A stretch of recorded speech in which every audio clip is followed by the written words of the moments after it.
Namaskar, myself Shumon Shikdar.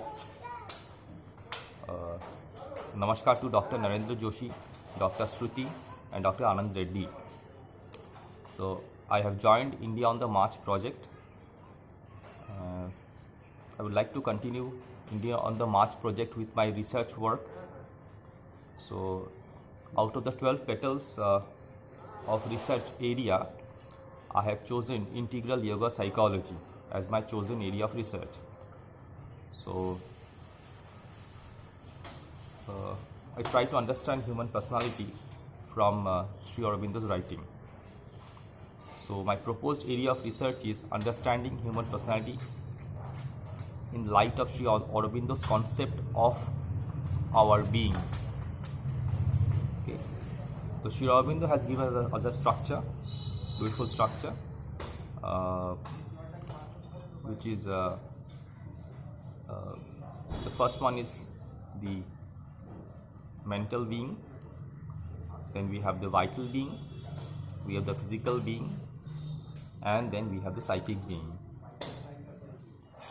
So this is kind of a concentric structure where there is an outer being, there is an inner being, and there is an inmost being.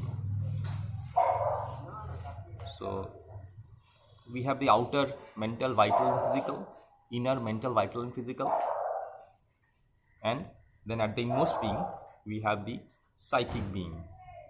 Okay, so Sri Aurobindo has told us that to know about our inner being is the first step towards self-knowledge, knowing oneself, knowing us, knowing ourselves.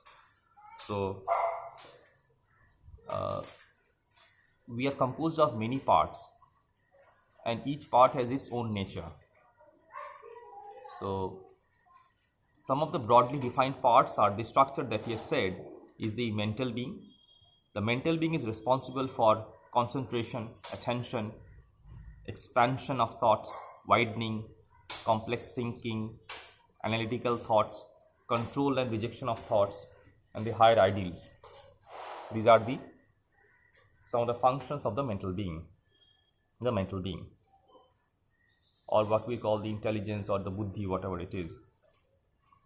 Then we have the vital being, which is responsible for our speech, the emotions, the passions, the sensations, the sorrow, the likings, dislikings, the sexual desires, attractions, repulsions. So these are our vital being. We have the lower vital and the upper vital both. Yes. And then we have the physical being, which is the body, responsible for the movement and the action of everything. The body that we are holding, this body. And then they have given a beautiful concept of the psychic being. I have not seen the psychic being told by anyone else in the spiritual world. So the psychic being is the soul. Okay, the psychic being comes as a spark from the divine fire. It upholds the evolution of each individual upon earth. So since we are born, the psychic being is inside us. So this psychic being will have to be developed. Now, what we say the personality, it is this, or the ego, which is thus the outer self. Okay, it is the outer being of the man. The personality is only a means of the expression of our being. It is not our actual self. So if we can live from the psychic being, we find that we are a different individual. Okay, what we know about ourselves is a very tiny portion of our being. The major portion of our being is submerged, which is concealed, which we do not know. Okay, so this can be elaborated further. I'm studying the books Life, Divine, the Letters on Yoga 1, 2, all these books. So I would like to continue my research on this topic.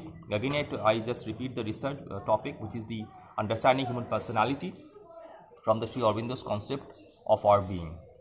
Okay, thank you. Namaskar.